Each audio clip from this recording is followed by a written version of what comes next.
बिस्मिल्लाहिर्रहमानिर्रहीम, अस्सलाम वालेकुम। कैपिटल टॉक में खुशामदेद। सबसे पहले आपको साल 2019 बहुत बहुत मुबारक हो। आज साल का पहला दिन है और आज का दिन भी जो है वो दिसंबर तो ख़त्म हो गया, अब जनवरी शुरू हो गया और सर्दी के मौसम के बावजूद सियासी तौर पे काफ़ी गर्म था और मरकज़ और सूबा सिंध के दरमियान जो मुहाजरा ही है उसकी शिद्दत में काफ़ी इजाफा हो रहा है। तो आज हम ये गुफ्तगू करेंगे कि क्या ये जो साल 2019 है इसमें पीपल्स पार्टी के को चेयरपर्सन आसिफ अली जरदारी साहब की गिरफ्तारी मुमकिन है, क्या इसका खदशा है। बहुत से लोग कह रहे थे कि दिसंबर में जरदारी साहब गिरफ्तार हो गए, दिसंबर तो गुजर गया, अब जनवरी आ गया है, तो क्या जनवरी में गिरफ्तार होंगे नहीं होंगे। और ये जो मरकज़ और सिंध के दरमियान एक अल्फाज की गोलाबारी हो रही है, इसका मुस्तकबिल क्या होगा। हमारे साथ आज मौजूद हैं जनाब शहजाद अकबर साहब, वज़ीर-ए-आज़म के मुआविन खुसूसी बराए अकाउंटेबिलिटी। लाहौर में मौजूद हैं जनाब मियाँ जवेद लतीफ़ साहब, मुस्लिम लीग नून के रुकन कौमी असम्बली।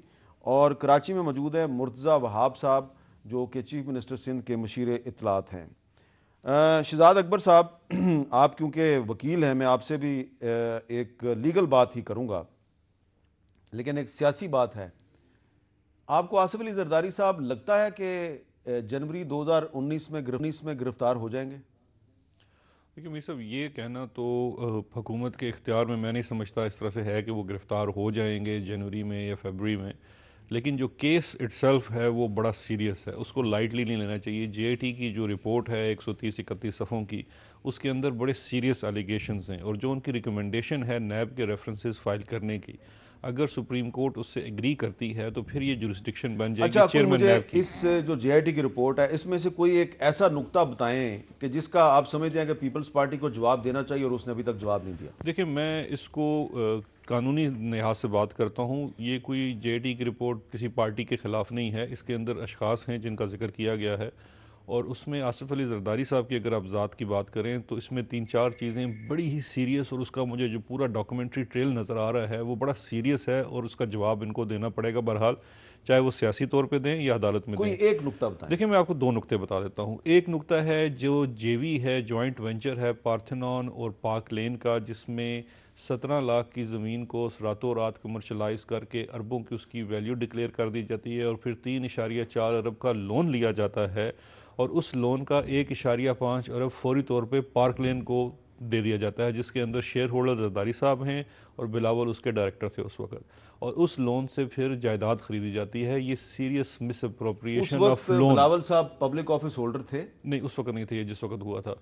लेकिन अब एक तो ये इशू है, ये एक बड़ा स्ट्रेट फॉरवर्ड केस है। दूसरा इसके अंदर एक जो इसके अंदर है कि जो तोशा खाना की गाड़ियां हैं, उस गाड़ियों से जो पेमेंट हुई है वो उन्हीं फेक अकाउंट से हुई है। पूरा उसका ट्रेल दिया गया है जिन फेक अकाउंट्स के साथ ये ओमनी ग्रुप को मुंसलिक किया गया है। तो ये वो वाली इसके चीज़ें हैं जो रिपोर्ट्स में आई हैं और ये वो सीरियस सवालात हैं जिनका जवाब बहरहाल देना पड़ेगा, वरना जो जेआईटी की रिकमेंडेशन है वो कोर्ट के सामने है। हम इसमें बहुत ज़्यादा नहीं जाना चाहते, सुप्रीम कोर्ट का भी है कि वज़रा इस पे बात ना करें, तो मैं को बहुत डिटेल में नहीं जाना चाहता। लेकिन ये वो सीरियस सवालात हैं जो सामने आए हैं। मेरा तो इसमें वैसे मशवरा भी ये है कि इसका बाकायदा लीगल जवाब जो इनकी टीम ने कहा वो इस हफ्ते जमा भी कराना चाहिए, ताकि वो अगर कोई जवाब है इसके रिबटल में तो वो क्लैरिफिकेशन आ जाए। अगर नहीं है तो फिर वो जो एज़ पर रिकमेंडेशन, क्योंकि केस ने कंक्लूड तो होना है। तो अच्छा, अब मैं मुर्तज़ा वहाब साहब के पास जाने से पहले आपसे ये पूछ सकता हूँ शहजाद अकबर साहब के, चलें जेआईटी की रिपोर्ट तो आ गई, लेकिन इस जेआईटी की रिपोर्ट के आने के फ़ौरन बाद जो आपकी काबीना के कुछ अरकान ने जो ऐलानात शुरू किए कि अब मुराद अली शाह की हुकूमत जा रही है, किसी ने गवर्नर राज की तरफ इशारा किया, किसी ने कहा जी कि बस वो इस्तीफ़ा ना दें तो फिर सिंध असम्बली से तब्दीली आएगी, ये देखिए करना चाहिए था देखिए उनको? मैं अमीर साहब, मैं इसमें कोई ऐसी ये पार्टी लाइन नहीं है मेरी। आज भी प्राइम मिनिस्टर साहब से मीटिंग थी, उसमें काफ़ी लोग हमारे पार्टी के भी थे। हमारी तरफ से गवर्नर राज की कोई बात नहीं है और ना ही पाकिस्तान तहरीक इंसाफ इस किस्म की किसी हरकत को सपोर्ट फवाद करती चौधरी है। साहब ने कहा है कि मुराद अली देखिए, शाह साहब इस्तीफ़ा दे दें वरना इस्तीफ़ा फिर। देना सर, देखिए इस्तीफ़ा देना जो है वो एक अखलाकी सवाल है, अखलाकी जवाज़ है। हमारे 2 वज़रा के ऊपर, एक के ऊपर रेफरेंस फाइल हुआ, एक की जेआईटी बनी, दोनों ने इस्तीफ़ा दे दिया। अगर आपके ऊपर सीरियस एलिगेशंस हैं तो तकाजा यही, हम ये तो नहीं कहते कि पार्टी की ठीक है। हुकूमत उतर जाए, उस शख्स को नहीं रहना चाहिए जिसके ऊपर सीरियस एलिगेशंस हैं। ये एक अखलाकी सवाल है और बेहतर मुआशरों में यही स्टैंडर्ड है। जी मुर्जा वहाब साहब, मुराद अली शाह साहब को इखलाकी तौर पे इस्तीफ़ा दे देना चाहिए, जैसे कि जो तहरीक इंसाफ के एक वज़ीर साहब ने दिया और एक मशीर ने दिया। बिस्मिल्लाहिर्रहमानिर्रहीम।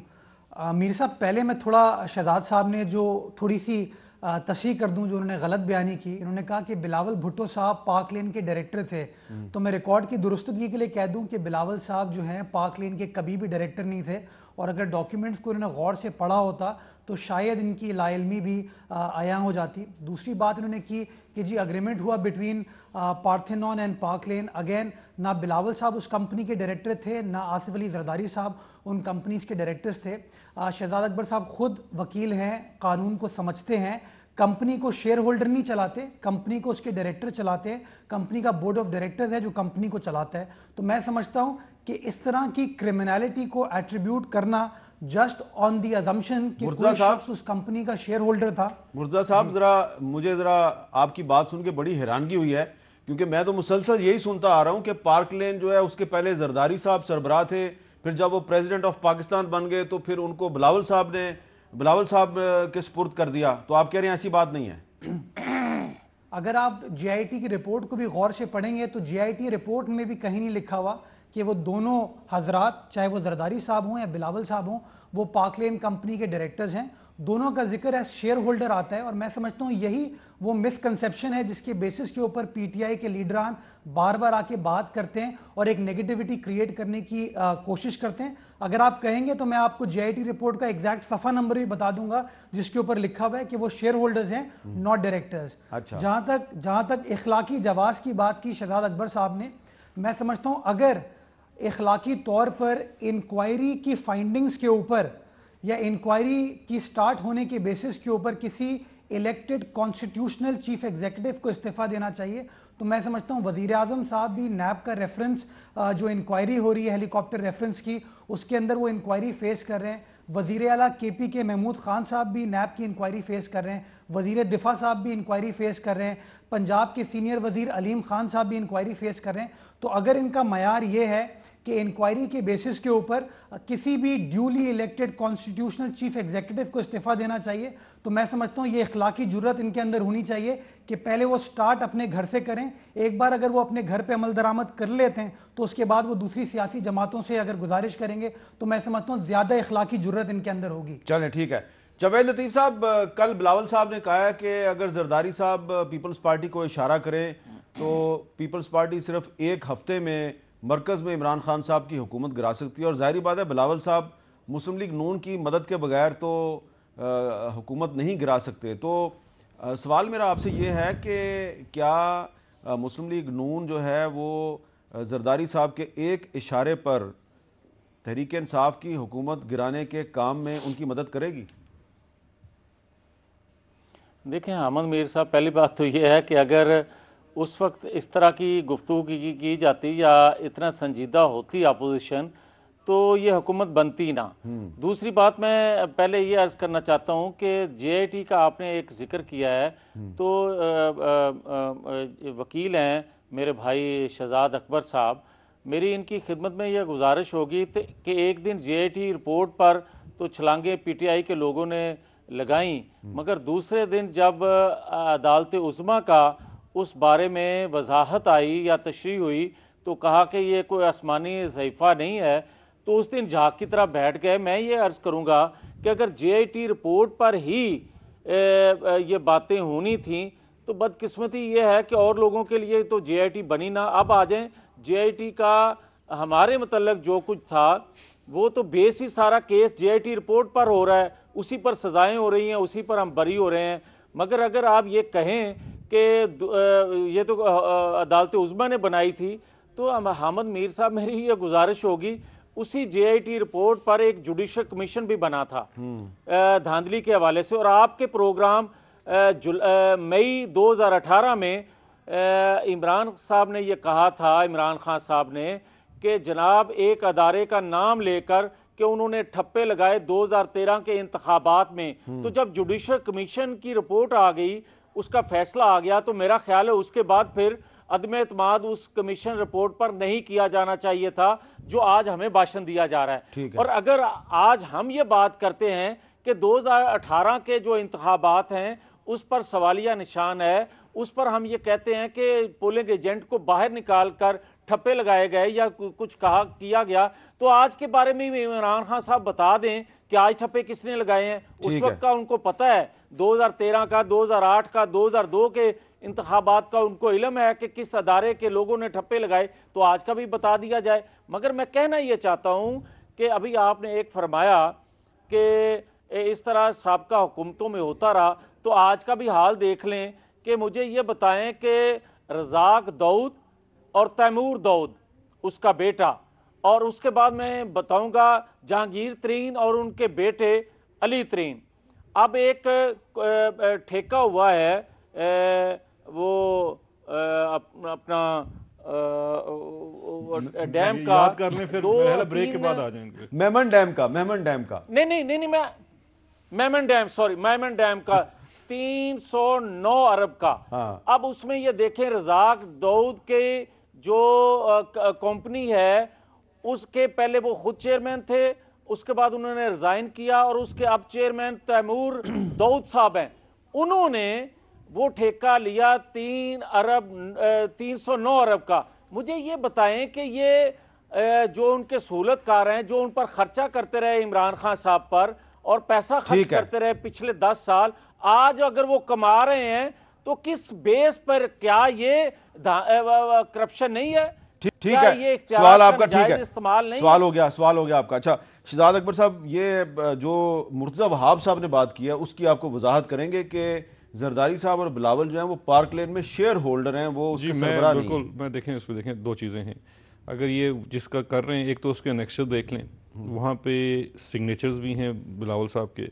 दूसरा एक कॉन्सेप्ट होता है पीयर्सिंग कॉर्पोरेट वेल, जहाँ फ्रॉड का एलिगेशन होता है वहाँ कॉर्पोरेट वेल, जहाँ पे आपने किसी को नाम नहाद डायरेक्टर बनाया हुआ है उसको पियर्स कर दिया जाता है। सुन लेना, पहले बात सुन लें। उसके ऊपर साथ मुश्ताक नामी जिस शख्स का जिक्र है जो पार्थनान का भी डायरेक्टर था और उसके अकाउंट में फिर दूसरे जगहों से भी पैसे आ रहे थे। अयान अली वाला मुश्ताक 100 से ज्यादा दौरों में साथ गया हुआ। मुर्तज़ा साहब का सवाल है कि क्या जरदारी साहब या बिलावल पार्क लेन के डायरेक्टर थे या नहीं? देखिए, मेरी याददाश्त के मुताबिक तो मेरे ख्याल में तो डायरेक्टर थे, लेकिन उसको देख लेते हैं डायरेक्टर थे कि नहीं। लेकिन उसके जेटी ने रोल एट्रीब्यूट किया है कि यही कंट्रोल करते थे पार्क लेन को। और ये चलें दूसरी बात बता दें, क्या ये प्लॉट उनका नहीं था? चलें, ये क्या प्लॉट पार्क लेन का? अच्छा, अब जरा मैं आगे चलता हूँ। जो जावेद लतीफ़ साहब ने सुप्रीम कोर्ट के चीफ जस्टिस के रिमार्क्स की बात की, तो उन्होंने बड़ी हैरानगी जाहिर की चीफ जस्टिस साहब ने कि आपने पाकिस्तान के दूसरे बड़े सूबे सिंध के चीफ मिनिस्टर का नाम ECL में डाल दिया। तो मुराद अली शाह साहब का नाम ECL में डालने की जरूरत क्यों महसूस हुई है? देखिए, ECL में नाम डालने का जो प्रोसेस है, या कोर्ट के ऑर्डर पे डाला जाता है या लॉ इन्फोर्समेंट एजेंसी रिक्वेस्ट करती है, ग्राउंड्स देती है फेडरल कैबिनेट को, उसने उसका नाम डालना होता है। हमारा ये मानना है कैबिनेट का कि ये जितनी JT के अंदर चीज़ें आई हैं ये सीरियस कंसर्न, सीरियस एलिगेशंस हैं। माजी में भी हमने देखा है वफाकी वज़ीर यहाँ से वज़ीर आज़म के त्यारे में बैठ के गए और आज तक वापस नहीं आए और वहाँ से बैठ के हमें भाषण देते हैं, जो लफ्ज़ अभी जावेद लतीफ़ साहब ने इस्तेमाल किया था। तो कल अगर ये इनमें से कोई भी चला जाता तो सवाल हो सकता था कि उस वक्त आप क्या कर रहे थे, इसी में नाम क्यों नहीं डाला? लॉ इन्फोर्समेंट के हुक्म के ऊपर डाला गया है। अभी कल के कैबिनेट एजेंडा में ये रिकन्सिडरेशन के लिए भी है। 172 नामों का उन्होंने कहा जी आप इसको कैबिनेट इसको रिकन्सिडर, अगर अदालत हमें हुक्म देती कि निकाल दें तो हम उस हुक्म के पाबंद हैं। अदालत ने हमें हुक्म दिया है रिकन्सिडर करें, कल इसको कैबिनेट। मुराद अली शाह साहब पे कौन सा ऐसा इल्जाम है? देखिए, मुराद अली शाह साहब के ऊपर सिंध बैंक के जो लोन्स हैं, जब ये फाइनेंस मिनिस्टर थे उस वक्त उनके साथ रोल एट्रीब्यूट किया गया है। बाकी जितनी वहाँ पे ओमनी ग्रुप को फैसिलिटीज़ दी गई हैं, सब्सिडीज़ दी गई हैं, उस ज़मीन में उनको रोल एट्रीब्यूट किया गया है। ये बड़े सीरियस एलिगेशंस हैं, वो तो बाकायदा उनके ऊपर रेफरेंस फाइल करने का कह रहे हैं। तो उसी चीज़ को सामने रख दे। अगर फ़र्ज़ करें आप रेफरेंस फाइल करते हैं तो नवाज शरीफ साहब के खिलाफ जो रेफरेंस है उनका फैसला तो तकरीबन 1-1.5 साल में हुआ है। तो जो जरदारी साहब के खिलाफ रेफरेंस है उनका फैसला कितनी देर में होगा? देखिए ये तो उसमें भी सुप्रीम कोर्ट ने टाइम बाउंड किया था, इसमें भी कर सकते हैं। बाकी जो अगर रेफरेंसेस फाइल होते हैं उसके अंदर डिले जो होता है वो सिर्फ हमेशा प्रोसिक्यूशन की तरफ से तो नहीं होता, डिफेंस की तरफ से भी होता है। लेकिन अगर इसको मैं ये समझता हूँ बेहतर ये है, अगर देखिए इस केस में बरी भी होना है पाकिस्तान पीपल्स पार्टी के रहनुमाओं ने, तो इसका जल्द फैसला होना चाहिए, सुप्रीम कोर्ट से भी जल्द होना चाहिए, अकाउंटेबिलिटी कोर्ट से भी जल्द होना चाहिए। जवाब देना चाह रहे थे मुर्जा साहब, आप जवाब देना चाह रहे थे। मीर साहब देखें, अभी तक शहजाद अकबर साहब ये नहीं बता पाए कि आया वो डायरेक्टर थे कि नहीं थे। मैं अगेन एक कैटेगोरिकल स्टेटमेंट दे रहा हूँ कि बिलावल साहब पाक लेन कंपनी के कभी भी डायरेक्टर नहीं थे और ये गलत बयानी उन्होंने किया। दूसरी चलिए सर हम इसको भी मान लेते हैं, वाह साहब मैं कहता हूँ इसको मान लेते हैं। आपका जो भी जो देखिए ये जो जवाब आपने मान लिया है, मैं देखिए फॉर मेरे सामने डॉक्यूमेंट बहुत शुक्रिया आपका शहजाद साहब, बहुत शुक्रिया। नहीं मैं आपकी ये बात मान लेता हूँ। अच्छा मैं कंप्लीट तो करूं शहजाद साहब, मैं आपकी बात मान लेता हूं। करूं बात? अच्छा करें sir, you are sitting in the studio, let me complete. जी करें कंप्लीट मुर्जा साहब। मीर साहब अभी इन्होंने ईसीएल की बात की कि जी हमने लॉ एनफोर्समेंट एजेंसीज के हुक्म पे ईसीएल पे नाम डाला है। देखें लॉ जो कोर्ट्स ने इंटरप्रेट किया ईसीएल का, उसमें वफाकी हुकूमत को जस्ट बिकॉज नैब ने नाम दे दिया या किसी लॉ एनफोर्समेंट एजेंसी ने नाम दे दिया ज़रूरी नहीं है कि नाम डाला जाए। वफाकी हुकूमत has to apply its own mind. वफाकी हुकूमत को देखना पड़ता है कि क्या कैसे हक़ाइक़ है जिनके बेसिस के ऊपर वो ये फैसला करें। अब मैं बुनियादी सवाल ये पूछता हूँ कि वज़ीर आज़म इमरान खान को सवाल ये पूछना चाहिए था कि आपने मुराद अली शाह के खिलाफ ये इल्ज़ाम तो लगा दिए, क्या एक बार भी JIT ने मुराद अली शाह को समन किया था? एक बार भी कोई उनको लेटर भेजा था कि आप जवाब दे दें? क्या एक बार भी राइट ऑफ डिफेंस पेश किया था कि नहीं किया था? एक सूबे का duly elected chief minister, constitutional chief executive, आप उसका नाम ECL पे डालते हैं without due process of law, आप उसको JIT में इंप्लीकेट करते हैं without due process of law. और कम से कम इतनी इखलाकी जुर्रत तो आपके अंदर होनी चाहिए कि अगर गलती आपसे हुई तो आज एक्सेप्ट तो करें कि हाँ यार हमें उसको नोटिस देना चाहिए था। आपको कम से कम किसी शख्स के ऊपर इल्ज़ाम लगाने से पहले नोटिस तो देना चाहिए। शहजाद साहब आप खुद वकील हैं, माहिर कानून है। पाकिस्तान के आइन का आर्टिकल 10 और 10A क्या कहता है? Due process of law has to be followed. No person should be condemned unheard. My basic question to you, sir, is whether the duly elected Chief Minister of Sindh, whether the constitutional Chief Executive of the province of Sindh was summoned by the JIT before these negative aspersions were cast on him? एक सवाल तो पूछना चाहिए। सवाल का जवाब दे दें। कल ये वक्त आपको ऊपर भी आ मुझे सकता देखिए है। JIT उसको समन करती कि नहीं करती, इसका जवाब तो JIT देगी। हमारे पास JIT की जो चिट्ठी आई जो सुप्रीम कोर्ट में भी पढ़ के सुनाई गई कि जो देखिए सुप्रीम कोर्ट ऑफ पाकिस्तान का हुक्म था कि JIT के साथ ये कितने ड्यू प्रोसेस की बात कर रहे हैं। मुझे बताइए कि क्या सुप्रीम कोर्ट ऑफ पाकिस्तान को कराची रजिस्ट्री में बैठ के JIT को एक्सेस नहीं दिलवानी पड़ी? कौन से ड्यू प्रोसेस की बात करते हैं? वहां पे इन चीफ मिनिस्टर साहब का ये किरदार था कि वो एक्सेस नहीं दे रहे थे, डॉक्यूमेंट्स नहीं दे रहे थे JIT को, कोई महकमा सिंध का तावन नहीं कर रहा था। ये उन्होंने जाके JIT ने सुप्रीम कोर्ट के सामने साहब को JIT ने बुलाया या नहीं बुलाया? ये JIT बताएगी, मुझे क्या पता मतलब लगता ही है, लेकिन JIT की रिपोर्ट में जिक्र नहीं है। अगर नहीं है तो नहीं बुलाया होगा। JIT इसका जवाब अदालत में दे। और दूसरा मुझे ये बताइए तो क्या बुलाना चाहिए था? प्रोसेस की बात कर रहे हैं, बुलाना चाहिए था। ECL में से नाम बुलाना चाहिए था उनको, बुलाना चाहिए था, बुलाना चाहिए था, बिल्कुल बुलाना चाहिए। तो अगर नहीं बुलाया तो गलत। लेकिन देखिए मुझे बात है 172 लोग थे, कितनों को बुलाया, कितनों की पूरी लिस्ट दी गई है। अगर आपको यही 172 में दैट शोज द इलीगैलिटी। 172 अगर इलीगैलिटी है तो आप इसके ऊपर कोर्ट ऑर्डर ले आइए। अच्छा एक मिनट मुर्जा साहब एक सवाल मुझे करने दें। आपको पता है 172 में एक ऐसा आदमी भी है जो कि जेल में है। देखिए जितने लोगों का नाम इंट्रीब्यूट किया गया वो उन तमाम का, देखिए कैबिनेट क्या पिक एंड चूज करती कि इसका हम नाम डालते नहीं डालते। अगर मिसाल के तौर पे हम ये कहते हैं कि इनका इसलिए निकाल दें कि चीफ मिनिस्टर सिंध हैं, तो फिर कल सवाल ये पैदा होगा कि प्रासिद जरदारी तो मेंबर नेशनल असेंबली हैं, Bilawal Bhutto member national assembly हैं, Faryal Talpur member national assembly हैं, उसमें प्रोविंशियल असेंबली हैं। देखिए जो भी हैं तो फिर सबकी वो बन जाती है। इसलिए जो रिकंसिडरेशन के लिए कहा गया है कैबिनेट उसको पूरा रिकंसिडर करेगी। और यहाँ पे भी मैं इनको एक मशवरा देना चाहता हूँ कैबिनेट की, सर कैबिनेट की जो देखें जो ECL में से नाम निकालने के लिए एक रिव्यू कमेटी भी होती है, उस रिव्यू कमेटी के सामने भी जो इनकी चीजें हैं वो रखी जा सकती है। जी जवेल लतीफ साहब, मैं अहमद मीर साहब गुजारिश करूंगा इन शहजाद अकबर साहब, क्योंकि रहे हैं प्रोसिक्यूटर इसी नैब के, हाँ। तो ये बताएं कि जुल्फी बुखारी का ECL में नाम था? जी बिल्कुल। जुल्फी बुखारी का भी किसी ने रिक्वेस्ट अदारे ने की होगी ना, जी तो बिल्कुल। निकलवाया कैसे?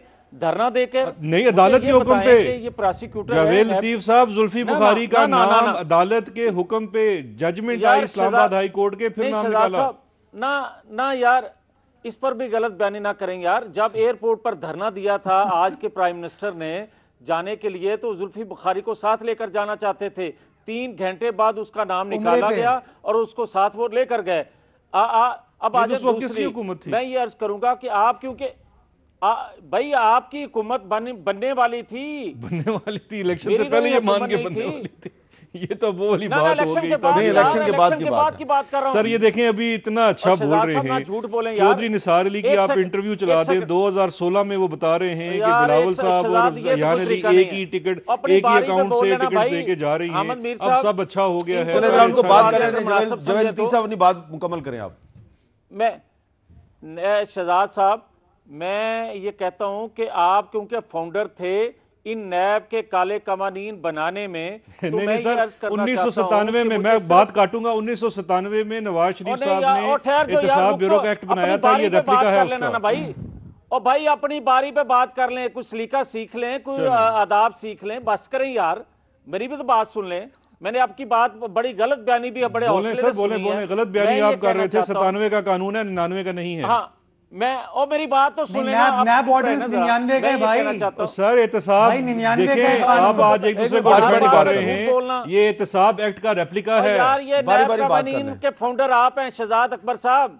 आप फाउंडर हैं उनमें से। बात ये है कि मुझे ये बताएं कि एहतसाब एक कमीशन बना खैबर पख्तूनख्वा में, जिसके हेड थे जनरल वो हामिद।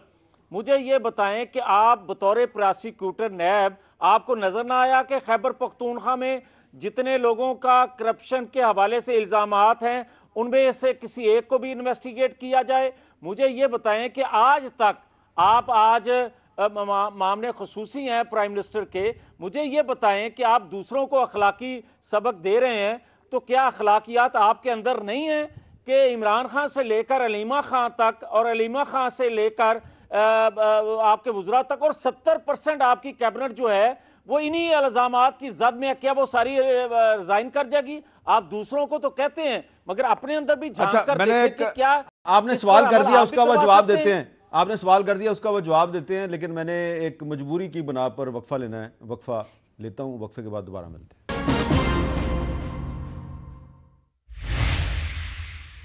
कैपिटल टॉक में दोबारा खुश आमदेद। शहजाद अकबर साहब, ये आप मानेंगे कि JIT रिपोर्ट के सामने आने के फ़ौरन बाद जो सिंध में गवर्नर राज की बातें शुरू हुई, तहरीक अदम एतमाद की बातें शुरू हुई, उससे JIT रिपोर्ट काफ़ी कंट्रोवर्शियल हो गई है? देखिए अमीर साहब, सियासी माहौल कुछ और चीज़ होती है और जुडिशल प्रोसीडिंग्स कुछ और होती हैं। बिल्कुल इसमें कोई दो राय नहीं है कि वो जुडिशल प्रोसीडिंग्स को अलग रहना चाहिए सियासी माहौल में, लेकिन कुछ ग्राउंड रियलिटीज़ भी हैं, सियासी चीज़ें भी हैं, वो सियासी अपनी जगह होती हैं, उस पर मैं क्या कमेंट कर सकता हूँ। लेकिन JIT रिपोर्ट जो है, जब एक दफ़ा वो पब्लिक हो जाती है और पब्लिक डॉक्यूमेंट बन जाता है, तो उसके ऊपर सियासी लोग, सियासी वर्कर्स कमेंट तो करेंगे। ऐसा तो नहीं हुआ है किसी और मुल्क में JIT रिपोर्ट आई है। और ये देखिए, जो पाकिस्तान तहरीक-ए-इंसाफ का या इमरान खान साहब का शुरू दिन से ये रहा है कि कितनी करप्शन है। आप इसमें से, मैं कहता हूँ, 1 मिनट के लिए इन पार्टियों के नाम निकाल दें, अशखास के नाम भी निकाल लें। रिपोर्ट के अंदर जिस निज़ाम, जिस सिस्टम की बात की गई है, निशानदेही की गई है कि कितनी आसानी से मनी लॉन्ड्रिंग हो रही है, कितनी आसानी से फेक अकाउंट्स बन रहे हैं, इंस्टीट्यूशंस कैप्चर हो रहे हैं, स्टेट बैंक कोई काम नहीं कर रहा, बैंक्स जो हैं अपनी जो उनकी स्वाबदीद है या जो उनका इख्तियार है उससे ज़्यादा लोन चले, अगर वो गलत काम है हम उसको मान लेते हैं, तो मरकज से बैठ के सिंध में तब्दीली लाने के लिए जो आप पीपल्स पार्टी के MPA तोड़ेंगे तो वो मुफ्त में आ जाएंगे आपके पास? नहीं, देखिए मैं उसके लिए भी तो फिर फेक अकाउंट से रकम जाएगी ना? नहीं, ये इसकी कम से कम निशानदेही हुई है इस रिपोर्ट में कि इस किस्म की हरकतें शायद होती रही हैं माजी में, लेकिन ऐसी कोई चीज़ इस हमारी हुकूमत का एजेंडा नहीं है कि कोई किसी MPA को तोड़ा जाएगा। फ्लोर क्रॉसिंग तो अब हो भी नहीं सकती, ऐसी कोई बात नहीं। तो फ्लोर क्रॉसिंग नहीं हो सकती जी, कैसे होगी? आप पीपल्स पार्टी के MPA नहीं तोड़ सकते? देखिए, जब ये चीज़ सामने आती है और ये चीज़ें आगे जाती हैं तो फिर पता लगेगा ये कि इसमें क्या होना है। चले मुर्तज़ा वहाब साहब, ये तो बात ही क्लियर हो गई। शहजाद अकबर साहब ने कहा फ्लोर क्रॉसिंग हो ही नहीं सकती, तो मेरा ख्याल है फिर आपको मुतमिन हो जाना चाहिए। मेरे ख्याल में मीर साहब पॉसिबिलिटी थी नहीं, कॉन्स्टिट्यूशनली भी और प्रैक्टिकली भी, और आई थिंक इनको एहसास हो गया जब भी इन्होंने इस फैसले को अपना मौखिर किया। चले। बट मैं अगेन रिकॉर्ड की दुरुस्तगी के लिए मैं जो अभी JIT रिपोर्ट पढ़ रहा था, पैराग्राफ 26 और पैराग्राफ 124 अगर पढ़ लेंगे तो पाक लेन की शेयर होल्डिंग का जिक्र है, उसमें कैटेगोरिकली लिखा हुआ है कि शेयर होल्डिंग है। तो मैं शहजाद अकबर साहब की इत्तला के लिए इजाफा कर रहा हूं प्लीज कि रिपोर्ट ये भी पहले भी काफी गौर से पढ़ी थी। सर ये भी रिकॉर्ड कर लें कि पहले आप भी गौर JIT से गौर पढ़ी से थी और पढ़ रहे काफी हैं। supervise किया मेरी था। रिकमेंडेशन है सारी पढ़ लीजिए, तोशा खाने वाली, बिल्स वाली, सीमेंट वाली, सबसे चलें, मुझे पता है आप खाले के सबका उसके यकमुश्त जवाब शहजाद जरूर साहब, दें। मुझे पता है सर, मुझे जरूर पता जवाब है कि दीजिएगा आपका इसका। माशाल्लाह कलीदी किरदार था इसमें। अच्छा। बिल्कुल। मैं सिर्फ एक और गुजारिश ये करना चाह रहा था मीर साहब, जी, ये इन्होंने बात जो की थी कि किस तरीके से शुगर सब्सिडी वाली बात की गई और किस तरीके से बैंकों को इस्तेमाल किया गया। मैं एक बार फिर गुजारिश ये करना चाहूँगा कि जो सब्सिडी शुगर सेक्टर को दी गई वो सिंध के आबादगारों के लिए दी गई थी और उसके लिए सिंध हाई कोर्ट का फैसला था जिसको अमल दरामद करते हुए वो सब्सिडी दी गई थी। और सब्सिडी किसी एक बिजनेस ग्रुप को नहीं मिली, 32 शुगर मिले हैं सूबा सिंध के अंदर, जिसके अंदर बहुत सारी शुगर मिले उन लोगों की हैं जो आज PTI के साथ माशाल्लाह राइट और लेफ्ट बैठे। अच्छा, मेरा एक सवाल है, इन्होंने मेरा एक सवाल है आपसे। आपने कहा कि शहजाद अकबर साहब के जो साथी हैं उन्होंने जो सिंध में तब्दीली की बात की उसकी उसका कोई चांस था ही नहीं।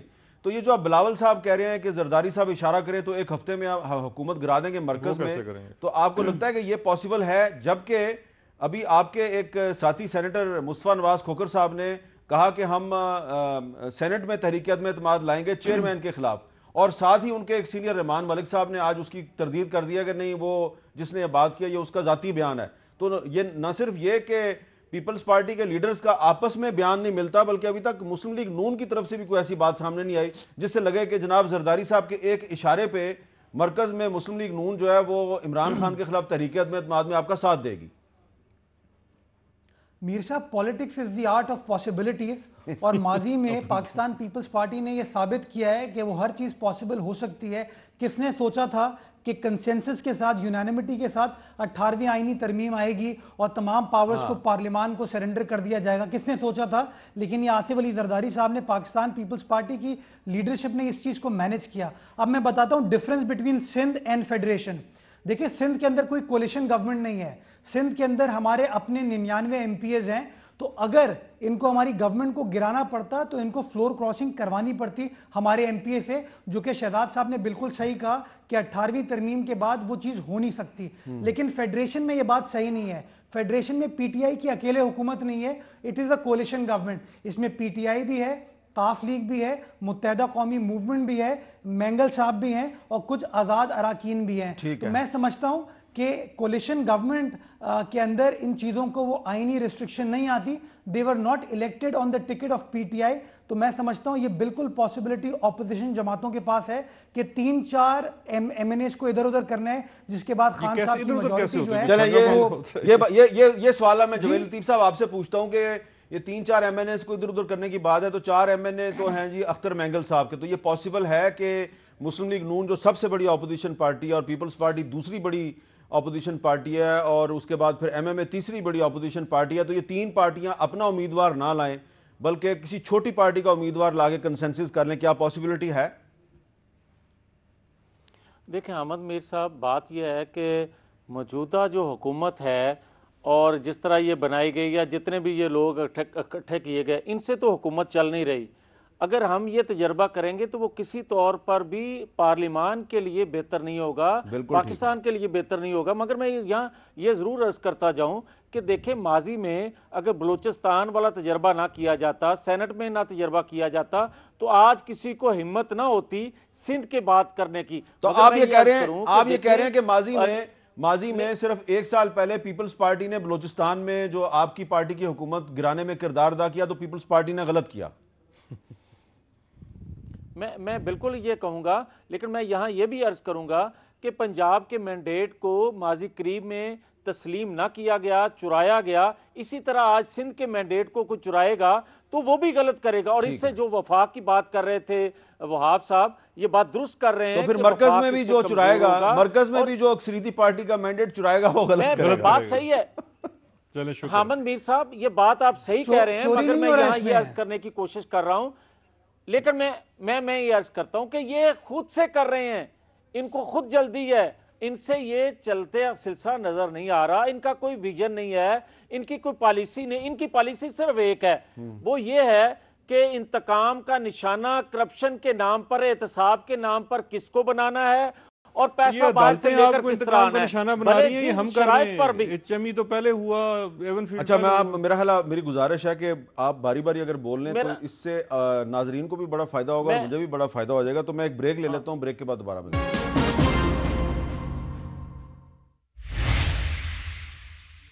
कैपिटल टॉक में दोबारा खुशामदीद। गुफ्तगू को आगे बढ़ाने से पहले एक अहम वाक़या है आज का, उसका मैं जिक्र करना बहुत ज़रूरी समझता हूँ। आज 1 जनवरी 2019 है और आज बलूचिस्तान के इलाके लोरा लाई में एक सिक्योरिटी फोर्सेस के जवानों की जो रहायश गाह है वहाँ पे कुछ दहशत गर्दों ने हमला किया और इन दहशत गर्दों की उस जगह में दाखिल होने की कोशिश को नाकाम बना दिया गया।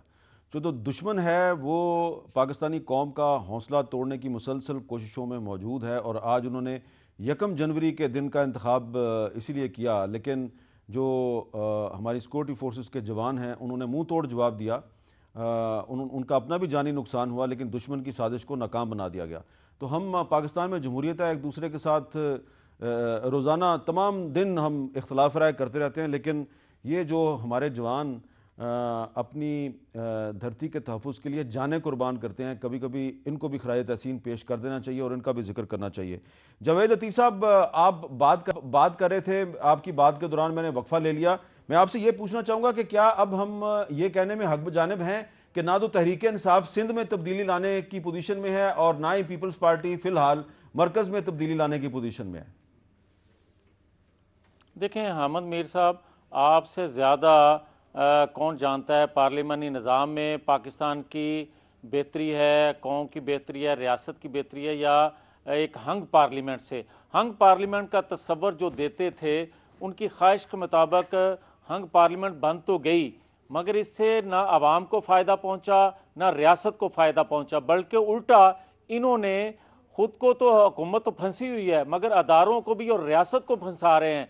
किस तरह आप ये देखें कि अफराते ज़र हम ले आए 4 पर और इन्होंने आज जो सूरत हाल है वो 9 पर आ गई है। इसी तरह आप कौमी पैदावार के हवाले से देख लें, हम 5.8 पर ले आए और आज जो है 3.8 पर आ गई। इससे आप ये देखें कि कौमी मंसूबे या रोज़गार के मौके किस तरह आप कौम को दे सकेंगे, किस तरह आप 50 लाख घर बना सकेंगे, किस तरह आप 1 करोड़ नौकरियां लोगों को दे सकेंगे। मगर एक मेरी गुजारिश हामिद मीर साहब ये है, खुदा के लिए ये देखा जाए कि ये मौजूदा हुकूमत जो है ये किसी तरह पैसे तो चलो बाहर से थोड़ा बहुत ले आती है, मगर उससे मुझे ये बताएं कि अगर $2 अरब जो है वो चीन से आएगा तो 160 अरब का नया टैक्स जो है मिनी बजट जो लेकर आ रहे हैं। ये मिनी बजट पे बाद में बात कर लेंगे, मिनी बजट पे लहदा से बात कर लेंगे। शहजाद अकबर साहब, मेरे पास टाइम कम है, मुझे ये बता दें। नहीं जवेद लतीफ साहब, एक जुमला, बजट पे बहस ना करें, बजट पे बाद में मीर साहब